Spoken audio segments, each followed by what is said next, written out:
All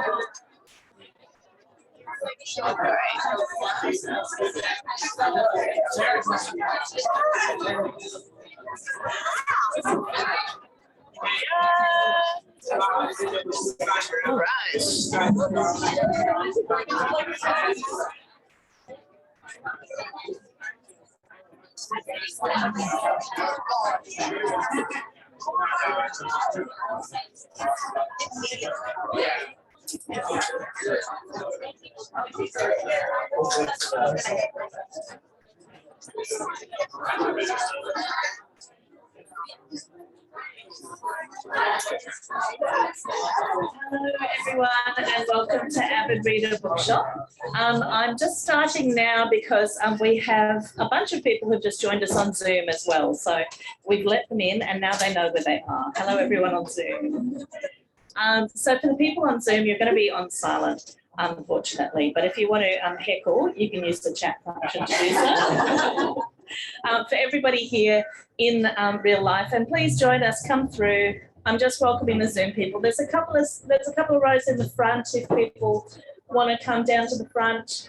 There's a row down there and there's a row down there. Just don't sit next to the Zoom, that's all. Great. Well, welcome everyone. It's fantastic to see a bunch of people all unmasked for once. This is only the second event that I've run in a very long time where I've actually been able to see people's faces. So it's fantastic to have you all here in real life and without your masks. Just for the people here in real life, there are some toilets outside. So if you need to go to the toilet during the event, you can sneak around, and in the corner there's a lit cubicle. There's also a toilet upstairs, but this one's probably the easiest to access. So I think that might be most of the housekeeping, just that you've all found the bar, and that's where you can grab a drink at the end of the event as well. I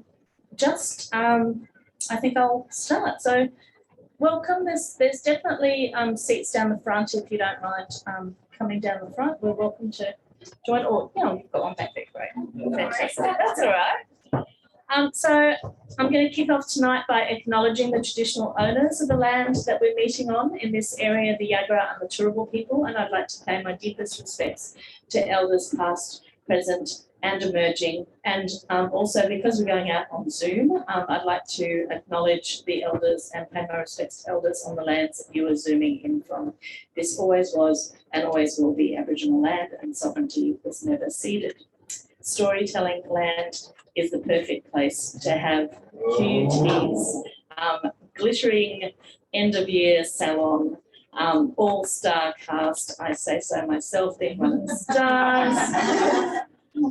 But I am now going to take my place as a writer, and instead I'm going to introduce you to your MC, who is Maddie, Blissett, Liga, a third-year creative writing student at Queensland University of Technology, with a passion for delving into human perspective.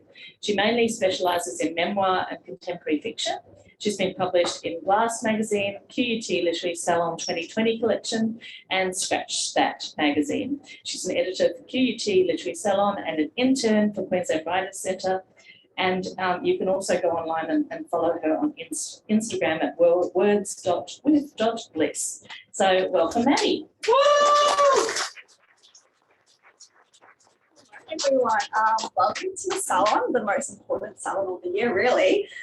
This is extra special, extra glamorous, as I like to say, and Fergie would like to say that as well, because of that song. Of course, you may have noticed the new venue, Avid Reader. We are so lucky to be here tonight. We also have two talented and successful guest readers, Krissy, Kneen and Miranda Rebound. And we are launching our most prized possession and work of art, I'd like to say, the 2021 QUT Literary Salon collection. But more on that later. I'd also like to acknowledge the traditional owners of the lands in which we stand today. We respect our elders, past, present, and emerging, their laws, customs, and creative spirits, and acknowledge the important role Aboriginal and Torres Strait Islander people continue to play within our community. We are so lucky to be standing here today. Our team has worked incredibly hard this past year, and I'm honestly so proud of all the work that we've done. From acquiring our outstanding guest readers throughout the year, to continually reading and assessing all the astounding work that we've received from all our fellow students and creating a social media presence. We really took the Lit Salon to the next level this year, and I'm honestly so proud of it. So can I give a thank you to our co-presidents, Jackson and Jacob. We also have our social media team, Max and Kieran.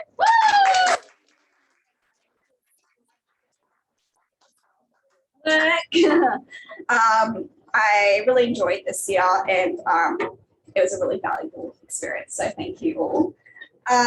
Thank you all to the avid reader for housing our final salon as well. Your generosity has been amazing, and we really appreciate everything you've done for us through the year, whether it was supplying the gift cards while we're writing magazine competition and having here as well, supporting the community for writing is so important, for all those emerging writers and established writers as well. So please, everyone, make sure you support. But I drank by several drinks or books and support our writing community here in Brisbane. Our first reader of the night is Grace, reading her poem, her fiction Helmet. Grace is a Brisbane-based writer studying creative writing. She was part of the 2021 Scratch That team, where her own work has appeared. She was featured in QUT Glass Fiction Week, as well as last year's QUT Literary Salon collection, the most important one, obviously. She is currently working on a young adult novel set in the Gold Coast hinterlands. While her writing tends to skip haphazardly across genres, it is unlikely she'll ever write anything that's a little bit creepy. Thank you, Grace.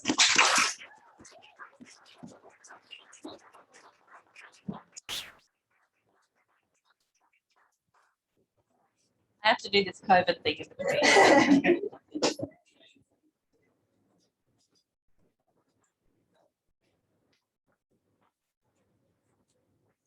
Hi, thank you. So yeah, my name's Grace. So this is actually a piece I wrote in first year. We had to do like a character study and write a scene with tension. So I decided to do something with one of the characters from the book I'm writing at the moment. So I haven't read it in a while, but yeah. Thank you. Poor bitch. Okay. 11 minutes. Alex looked up. His mother stood in the kitchen, her hair pulled taut and her hand resting on the bench. He closed the front door and took off his shoes. Sorry, I was talking to someone after school. Who? Camille. Camille. One of her Brenner's lips looked pinched. Yes. Alex let the straps of his backpack slide off his shoulders. 4 fingernails drummed consecutive pleats onto the marble. She missed a formula that we need for the homework. His mother turned, her footsteps tapping as she went to the fridge. She placed a plate of fruit on the bench and pushed it towards him. He took a slice of orange, watching the juice trickle tear tracks down to his knuckles. It's Friday, Monica said. She held out her hand and waited, just like she always did. Alex crouched in front of his backpack. He unzipped the side pocket with the hand free from orange dribble. Once he'd fished out the phone, he rose again and faced his mother. Then he passed over his phone, just like he always did. In the living room, the grandfather ticked out its heartbeats of the china plates and glass cabinets. The chandelier glow chased the sunlight from the walls. Alex lowered himself onto the stool and ate his fruit slices. Where's this? Monica looked at me. Sorry, what do you mean? She showed him a picture from his camera roll. It was brass, but it was blurred, as though it had been taken in motion. Drew's finger was visible in the top right corner. Alex blinked quickly. Oh, I must have taken it by accident. Where is it? He glanced at her. Probably at school. There's no brass like this at school. She was right. It was all wrong.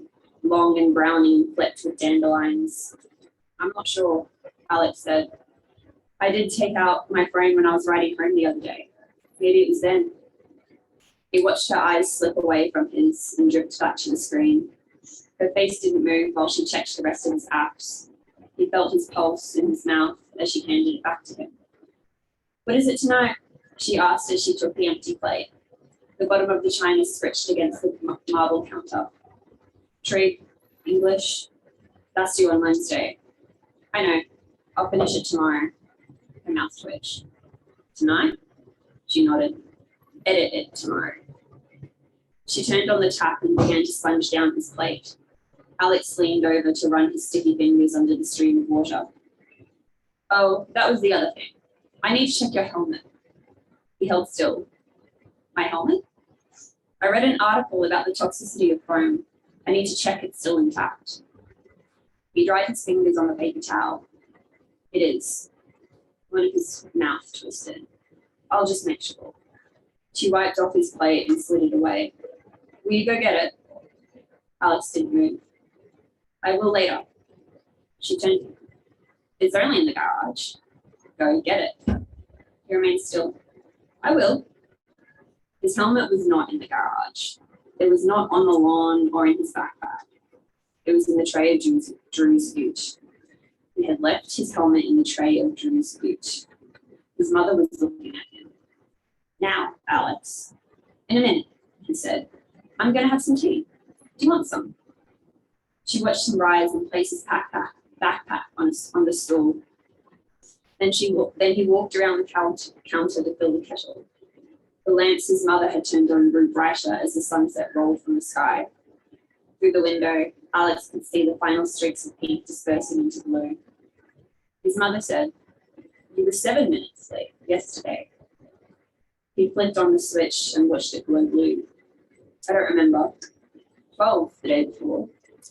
She leant against the bench. A slow bubbling rose from the belly of the kettle. He felt his neck creak as he stared down at it. "Maybe I'm losing fitness." Monica frowned. "You ride 40 minutes twice a day." The water began to churn. "Maybe I'm just tired." His back was facing her. The marble bench gleamed its teeth at the ceiling. The grandfather clock beat ceaselessly on. Alex reached for a coffee mug, and it clinked against its neighbours as he took it from the shelf. Her eyes were on the hairs of his neck. She said, "Alex," and held against steam. "Where is your helmet?" The switch flipped back up. He poured his tea. "I'll get it in a minute." In all of the windows, pools of deep indigo pressed up against the glass. The chandelier light kept them outside. Alex said, "Are you sure you don't want any?" She shook her head. He wrapped the tea bag around a spoon and then dropped it in the bin. "I'll have this upstairs while I do my English." His mother watched him swing his backpack onto his shoulder. He was halfway to the stairs when he heard her say, "Your father will be home before dinner." He looked over his shoulder. She was staring at him. "We'll talk then." Alex blinked and nodded. Then he turned away and began to climb the stairs. Thank you.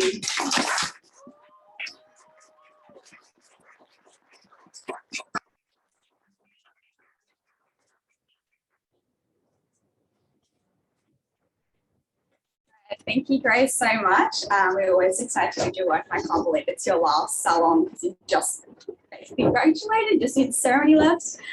Before we continue, I'd like to point out that our fabulous collection is going around the room tonight, so make sure you get one before you leave. It was printed by QUT and it's filled with beautiful poetic prose and amazing work from all our readers this year.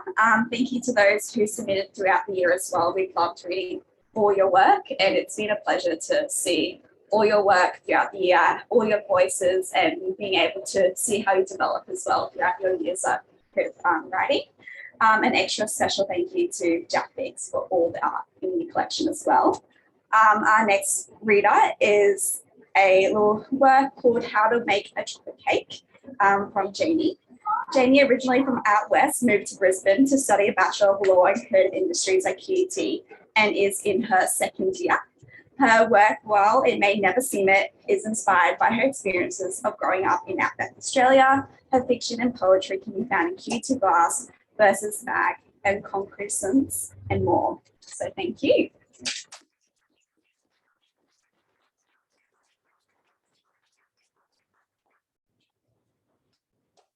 Are you tall or short? I'm short. Like, we can tell that. Hey guys, I'm Jamie. And this is called How to Make Chocolate Cake, my favourite thing in the world. Step 1, be a snob. You need to be snobbish. Parade through the grocery store. You'll have Linda from the CWA watching your every move. And you need to not care.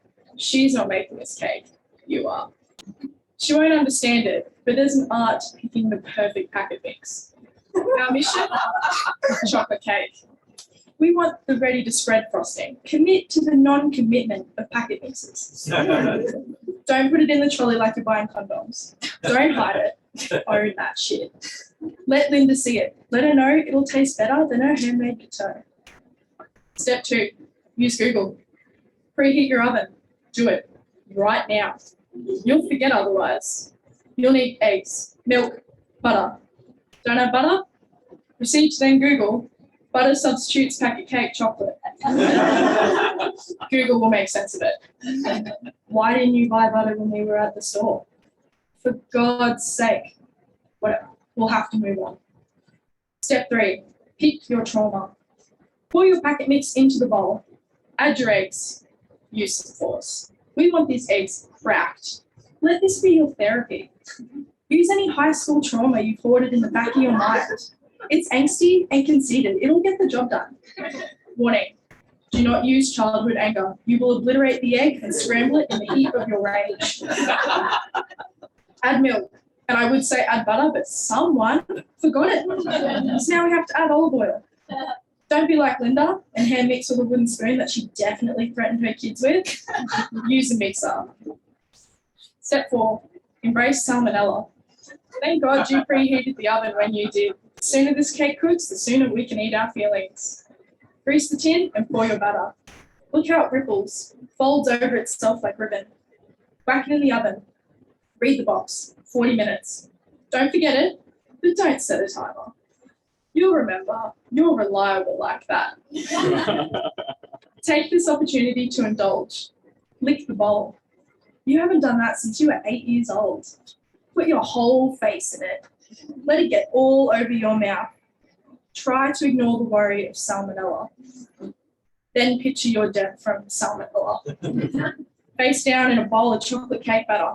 Don't stop though, it's a very worthy way to go. Step 5, have an ex. Get distracted rereading texts from your ex. Waste time pondering over the statement, I'm sorry, I just can't be with you anymore, but I still love you. Seriously, what does that even mean? Realize the cake is burning. Grab it out. It looks okay. Now you need to get the cake out of the tin. Flip the cake, with support though, so not the same way your ex turned your life upside down. Tap the tin. Make a tune of it. Consider life as a musician. Realize cake tins are not recognised instruments, but that they should be. Scrap that career plan. Feel the cake give in your hand the same way you want someone to give for you, willingly. Gently pull away the tin. You're undressing this cake. It's vulnerable. Be careful. Use a plate to flip the cake upright. There, that looks good. It's a lot less broken than you were when you got yourself upright again, so good job. Step 6, check for poison. Once the cake has cooled down, it's icing time. Grab a mug, not your favourite though. Maybe use the one you got given from the work Secret Santa. Fill it with hot water and grab a butter knife. Crack open your ready-to-spread frosting. See, wasn't that a good idea? Dip your knife in hot water and then scoop up some icing and spread. Try not to eat it as you go. Well, okay, one little taste. Better make sure it's not poisoned. Put way too much on the top and then realise you need to ice the sides. Should you even bother icing the sides? Linda would do it. Maybe just this once be like Linda. Like a haircut, take some off the top and ice the sides. Remember to dip your knife in hot water each time you grab more icing. It stops it from sticking. If only you could do that with annoying people. And finally, step 7, eat. You now know what needs to be done, and here is my final instruction. Do not hesitate. Thank you.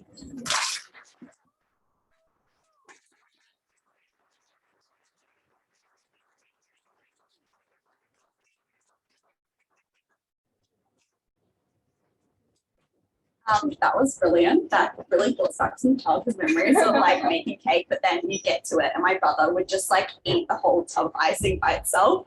That best part. Yeah, it really is the best part. Next we have our first guest reader, Krissy will be joining us today.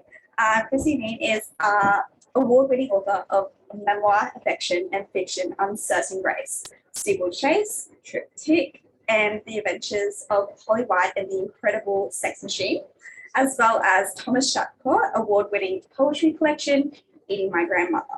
She has written and directed broadcast documentaries for SBS and ABC television. Thank you.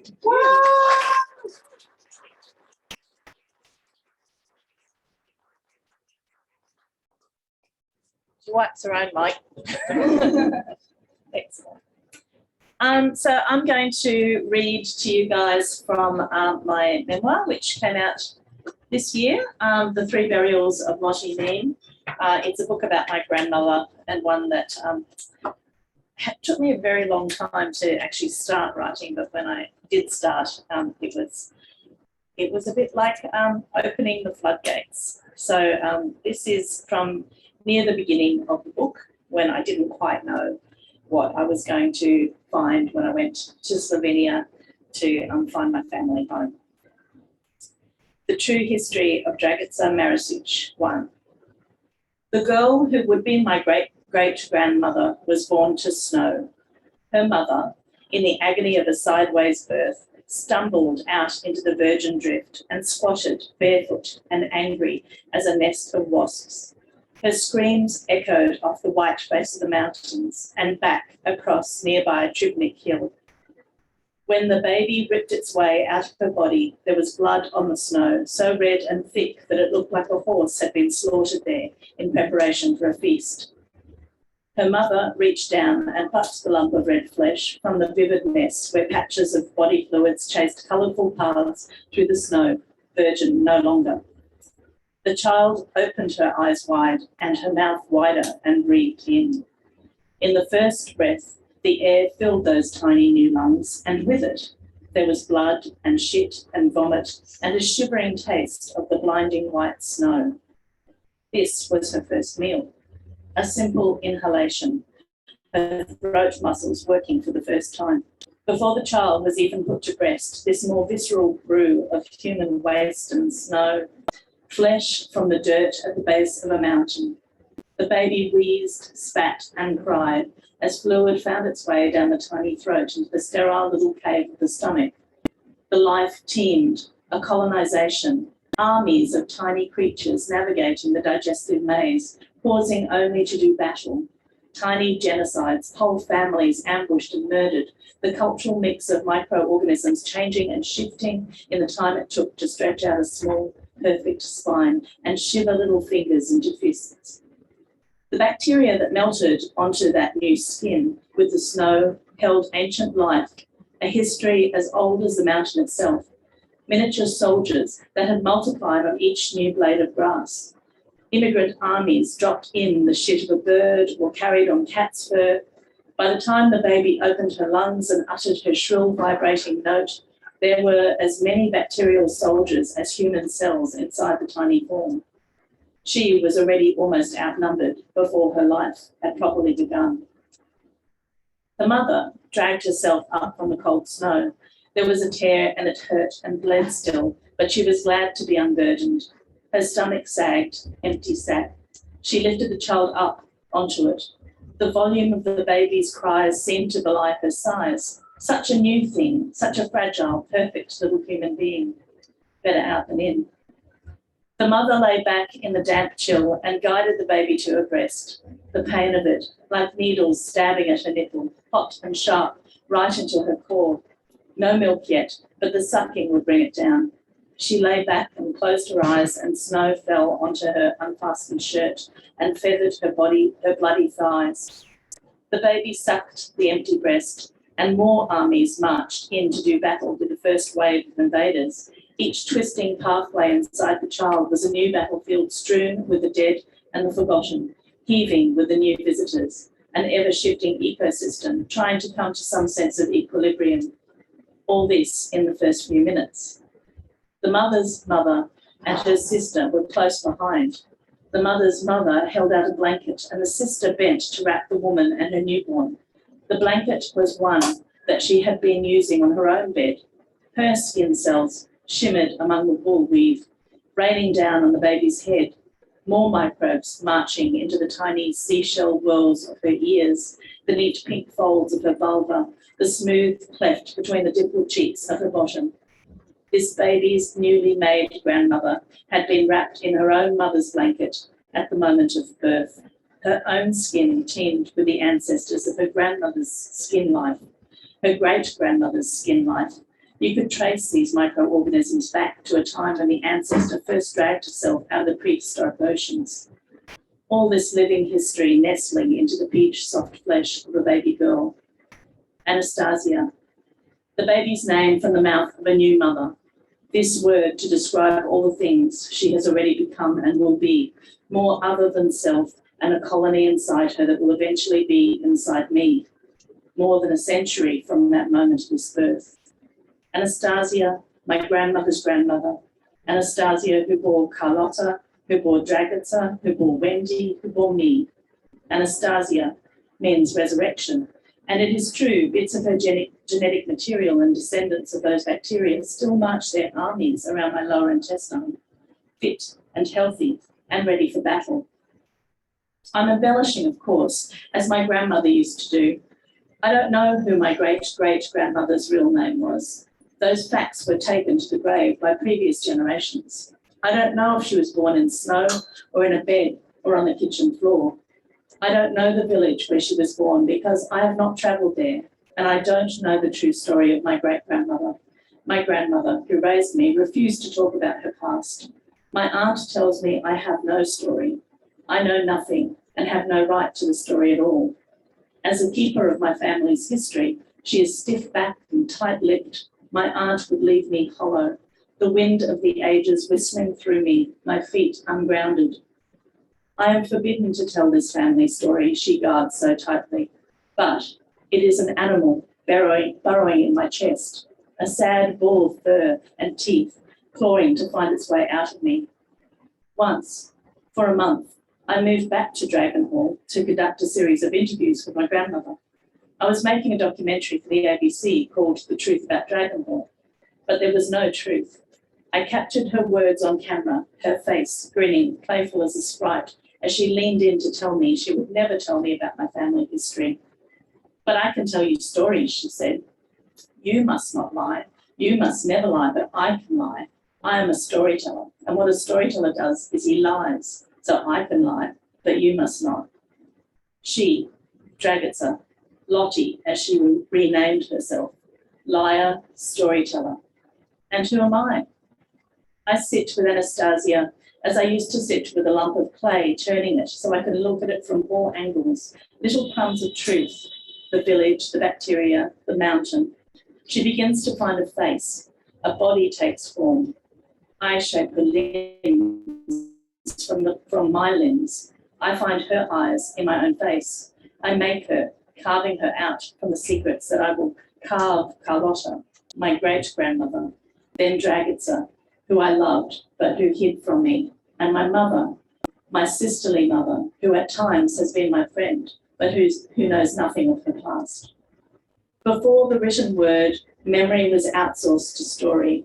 A fable held a history, or all the stars in the sky.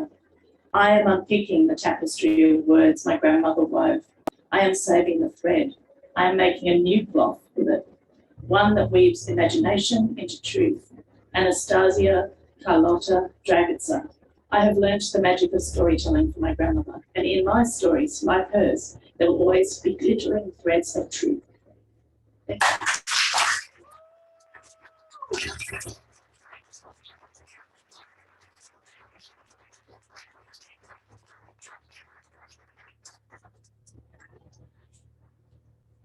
You so much. Honestly, it's so nice to hear from established authors and being able to hear your memoirs. And I'm such a fan of memoirs anyway, so thank you. Before we break for intermission, can I invite Jackson and Jacob up for a little special announcement?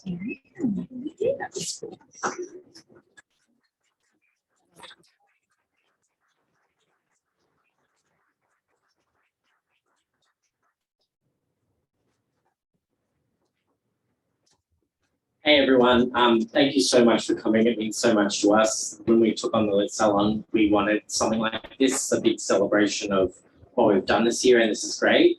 I don't want to take up too much of the time, but we just wanted to announce this year's, well, not this year's, next year's co-presidents for the Lit Salon. So we're so lucky to have Killian McDonald and Grace Harvey as the 2022 co-presidents of the Salon.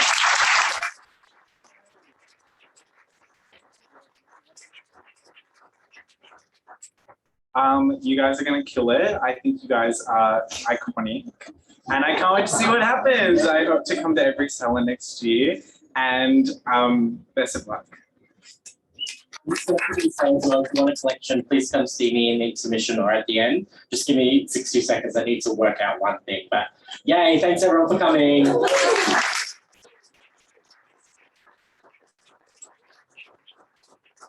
Yeah, so we're going to just take a 10-minute intermission, grab drinks, books, support avid reader, and we'll get back to it. Thank you. And just bear with us, people on Zoom, so you can grab a cup of tea, go to the loo, whatever you need to do. Thanks.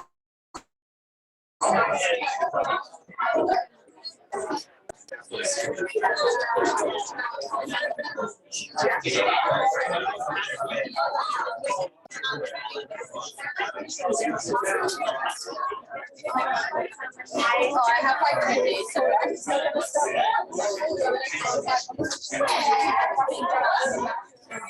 Even though that's time, but that's okay. It's not as much My favorite in the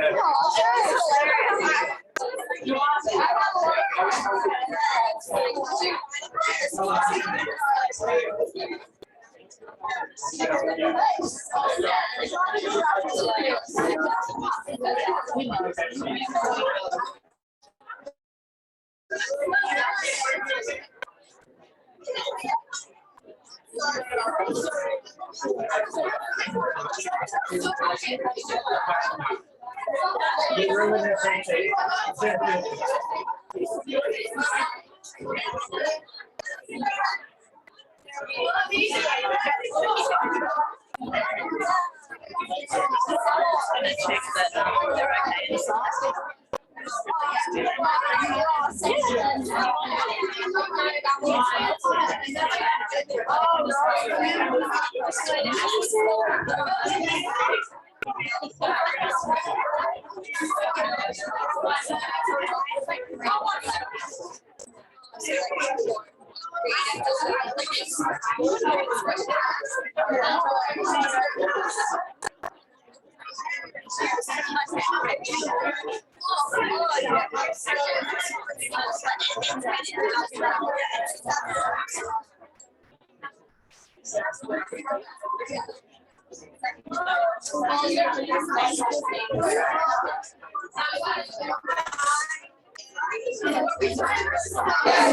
We would love to start because we're on a time limit. So everyone come in and Maddie's going to come back up in 2 seconds. my friends from uni are up there. Yeah, my good friends Emma and Ella.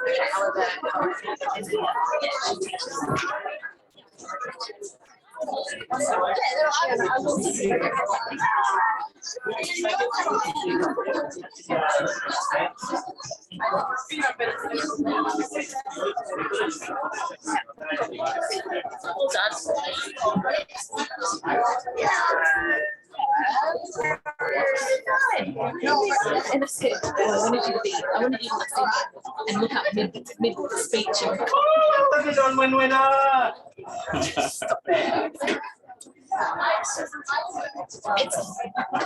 the whole stick. Oh, the whole, just pull it down. Be fine. Wonderful.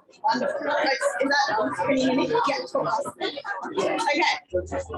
So Welcome back. I am very sorry for just like being a pest and loitering around the bar area, but it's for a good purpose. So we have been given 10 tickets by the State Library of Queensland to their Sovereign Stories Salon. So that's what all the little tickets are for. So it's on the 20th of November, and it will have a mix of on-site readers plus recordings from interstate writers. It'll be emceed by Anita Heiss. Readers include Melissa Lukashenko, Samuel Watson, Janine Leanne, and Nadi Simpson. And then after the salon, audiences are invited to Kuril Dagan for delicious afternoon tea and live music by Sagi and Basoshi. So if you don't win one of the tickets that I'm about to announce, you can still purchase them for $15 on Eventbrite, and we hope to see you there to support 10 years of Black and Right. So without further ado, here are our winners. And if I call your name/number, just come up to me at the end and give me your email address so we can pop it in. All right, so we have 36, Constance. 43, Nicole. 13, Sean. 37, Lachlan. 23, Kat. 22, Aiden. 25, M. 24, Indigo. 35, Rory. Oh, yeah. And 34, Ellie. Congratulations. Salon, I'll come back over to Maddie.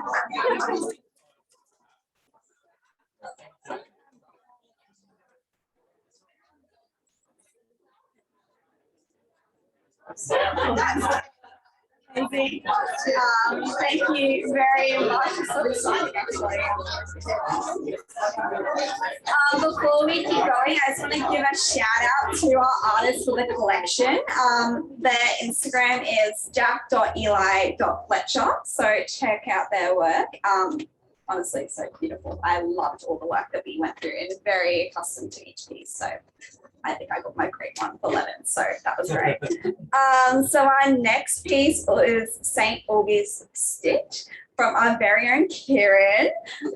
Kieran is a 4th-year Bachelor of Fine Arts Creative Writing Bachelor of Laws student. She has been twice shortlisted for QUT's Allen and Unwin Prize. She co-edits with Gala for the QUT Law Society, volunteers as social media coordinator for the QUT Lit Salon here, and is very excited to be working as an editor for the QUT Girls Glass magazine next year.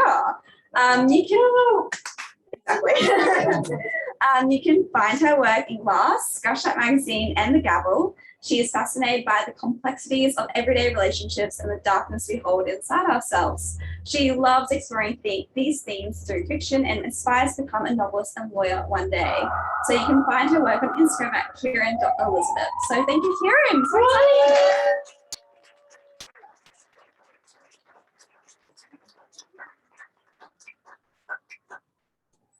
exciting. So the context of this story is that my parents and my godfather, who are here tonight, are all teachers by trade. And between them, thanks Krissy, they have probably like 130 years of experience in education, which makes them sound a lot older than they actually are. But mum and dad are retiring in a couple of weeks, and this is for you.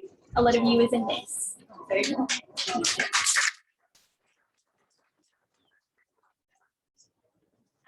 Two's a company, but three's a crowd, unknown. On Fridays, Hillary bleached the children's art smocks. There were 60 of them in total, and she drowned them in a huge vat of water, warm water, and sodium hypochlorite solution in the grass behind the classroom. It was probably a little much, she knew, but she liked the smocks to glean. And nothing made her happier than walking in on a Monday morning to rows and rows of spotless white smocks dried stiff as crustkets. That sight was better than being on drugs. Not that Hillary would know. You see, Hillary took pride in not being your typical primary school art teacher. If you stepped into her classroom, you wouldn't find beaded bracelets on her wrists, or paint-stained Bunnings fold-out tables, or even a hint of rainbow adorning her walls.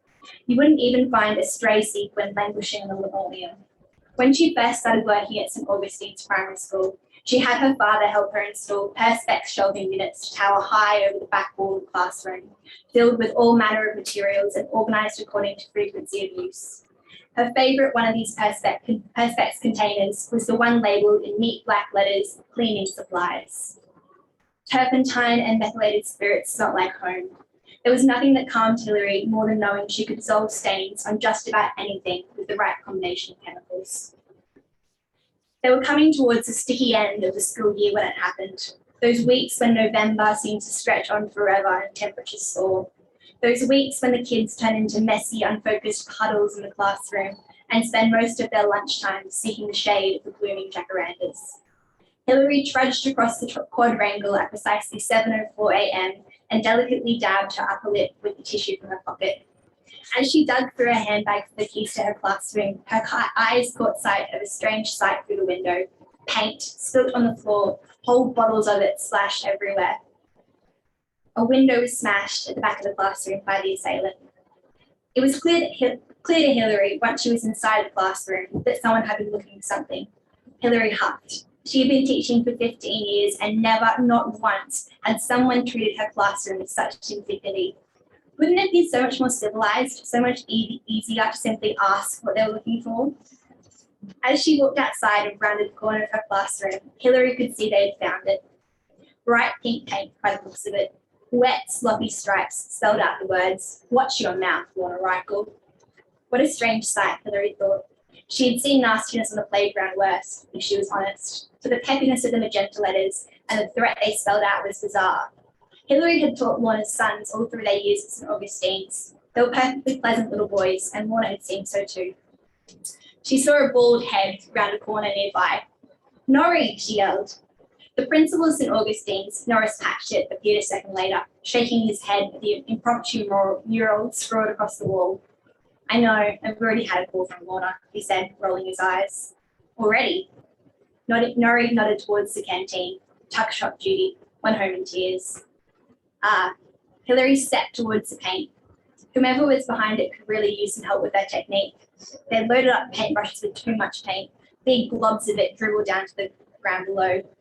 "What do you think they're on about?" "Something about the bake sale yesterday," Norrie said. "Lorna said she found out one of the other ones was using a stolen recipe and, well," he trailed off. "Anyway, I'll get the groundskeeper onto this. Do you need help with that classroom of yours?" Hilary shook her head, distracted. She was considering which one of her products she would select from her cleaning cupboard for this job.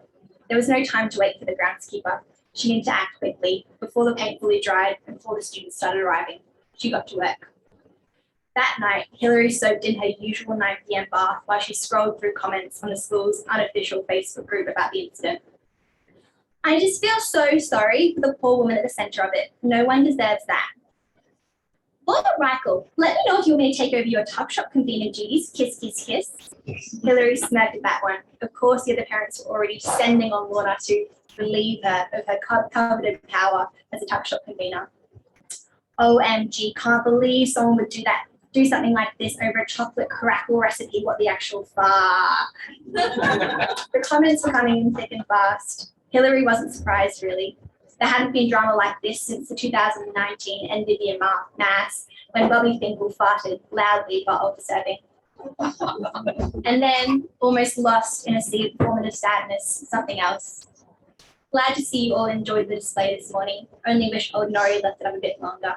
And have you heard? Apparently Lorna wasn't the only one pitching recipes for the bake sale. Mark O'Neill looking at you." The new commenter seemed to be operating from a burner account. There was no profile picture, but they did have a name. It said Augie Snitch. Comments swarmed in like a hive of angry bees shaking from their home. Hilary felt a migraine brewing somewhere deep in her cranium. She turned off her phone.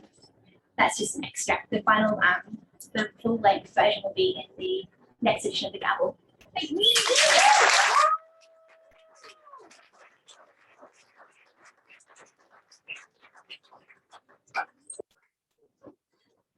Thank you so much.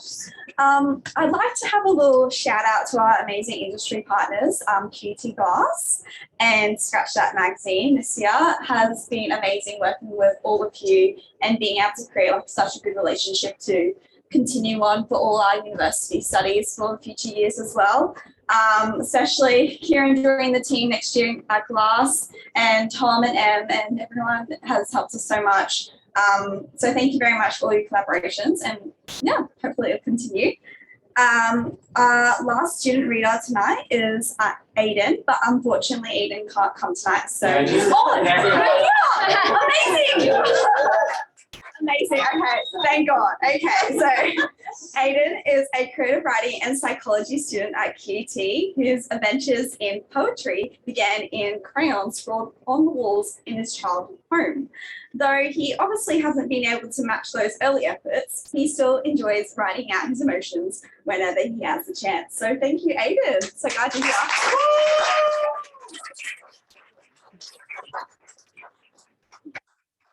Yeah, I just had a food poisoning scare this morning. It's fine.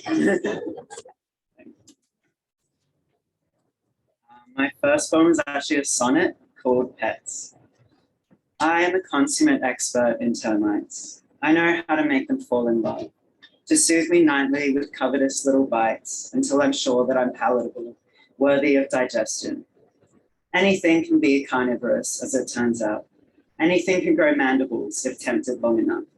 It's an exchange of lust, the ecstasy of devolving into an animal, and the pleasure of being the most intact, of watching your new pet with parental eyes as it slavers over the chunks it hacked from your thigh.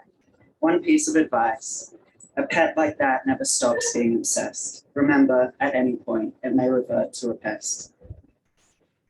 My second is just a free verse.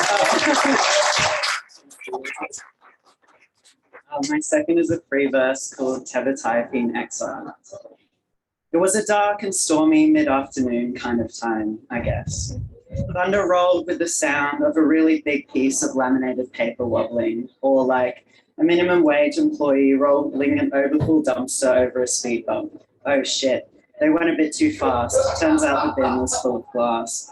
The sky kind of looked like someone really fucked up their mashed potatoes, and the air felt like the accompanying homemade tomato sauce, and I felt like I didn't have the energy to ever eat again.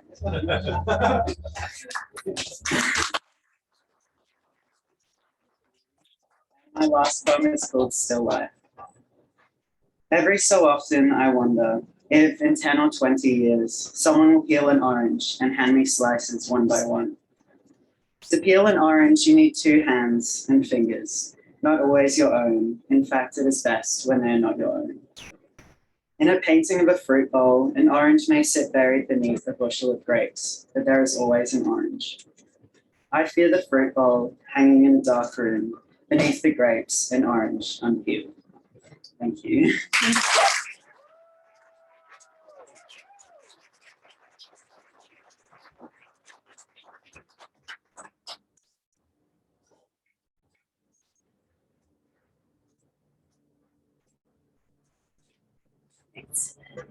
So finally we have our second and last reader tonight. My second guest reader and last reader all together. We have a Stella shortlister and friend to the QUT Literary Salon, Miranda Rebound. Mirandi is the author of the novella The Fish Girl, which won Seizure's Viva la Novella B and shortlisted for the Stella Prize and the QUT Literary Awards Fiction Prize. Also Stone Sky Gold Mountain, which won the 2020 Queensland Literary Award Fiction Book Award, and the inaugural ARA Historical Novel Prize, shortlisted for the 2020 Stella and a longlisted for the 2021 Miles Franklin Literary Award.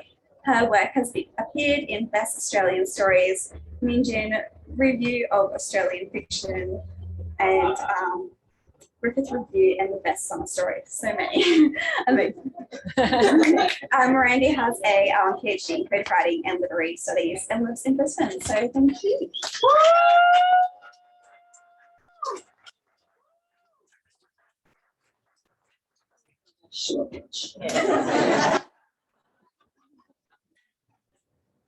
Hello, thank you so much for having me tonight. I'm just so impressed with your readings. I feel like maybe I should actually just read something from here than my rubbish. But anyway, tonight I'm going to read from a short story that I wrote. I've got a collection coming out next year, and it was inspired. The short story is inspired by like my son's a skateboarder, and this sort of video footage of this poor guy in Mount Bat and this old one that I saw years ago. So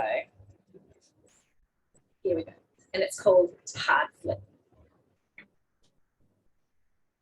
The roofing gives a little under his weight, but Oscar's not afraid of heights when he's on his skateboard. He can see his friends below. Gav has his camera ready and Maddie gives him the thumbs up. Mate, it's no higher than a 10 set, Maddie calls. He's bullshitting. The deserted Mexican restaurant is squat, but its roof is much higher than 10 stairs. It's more like a 15 set, easy, but Oscar's jumped that before anyway. The sun's behind him, stings the back of his neck. Another perfect Sunday. The best time to street skate when all the schools are empty, the city buildings deserted. He drops the bow of his skateboard forward, holds the back of it steady under his left foot. The roof tiles are flat, patched together, but his board rumbles as he rolls his wheels back and forth.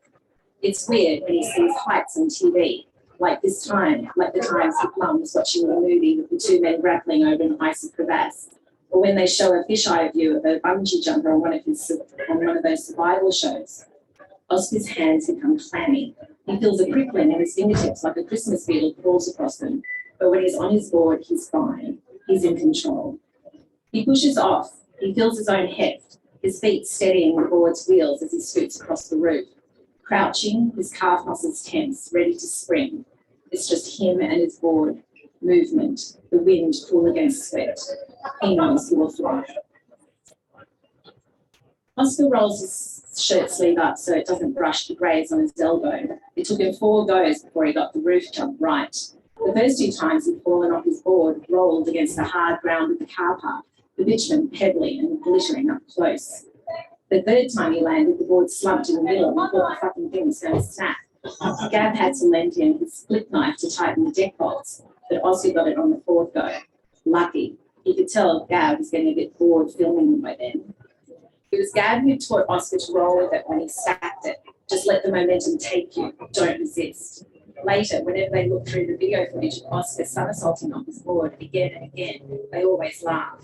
When Oscar shows these parts to his mum, though, she glances away like she's watching a horror movie. Hitching his backpack onto his shoulder, he fist bumps his mates goodbye. Gav pulls his car keys out of his pocket, walks towards his Milo green ute. As usual, Amadi tries to clack his knuckles against Oscar's, a sharp crack of pain. Not cool. Oscar grins as he turns towards the bus stop. The sun's lost its bite by the time he takes a seat on the bench. It's only him and an old woman.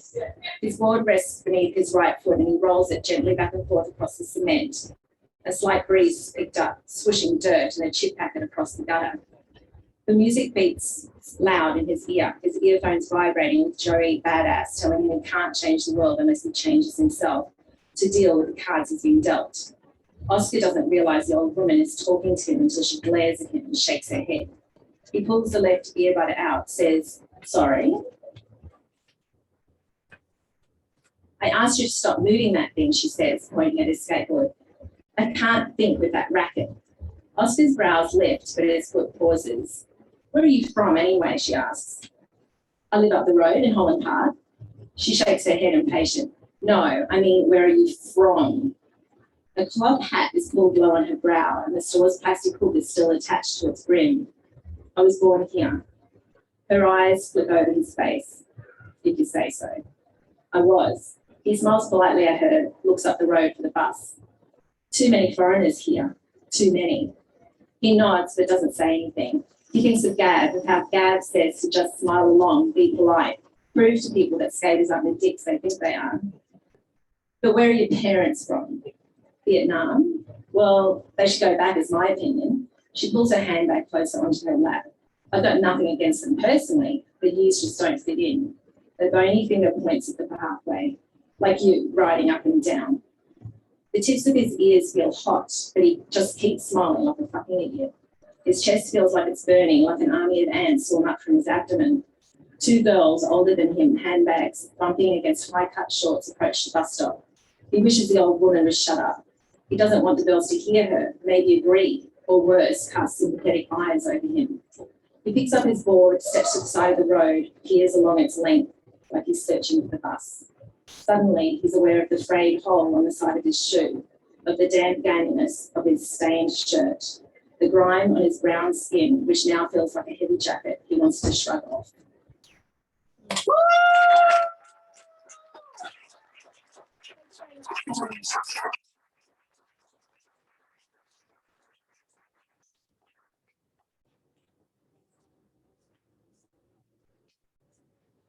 amazing, honestly. So good to hear amazing work like that. That was all this. Thank you so much for coming tonight.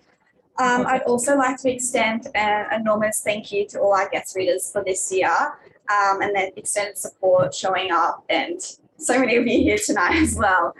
So thank you to Rowan Wilson, Emily O'Grady, Trent Dalton, Sarah Alsay, Cal Dietrich, Ella Jeffrey, Miranda Rebound, and Krissy Kneen. So thank you so much for everyone. Can I get an enormous thank you to everyone who read tonight?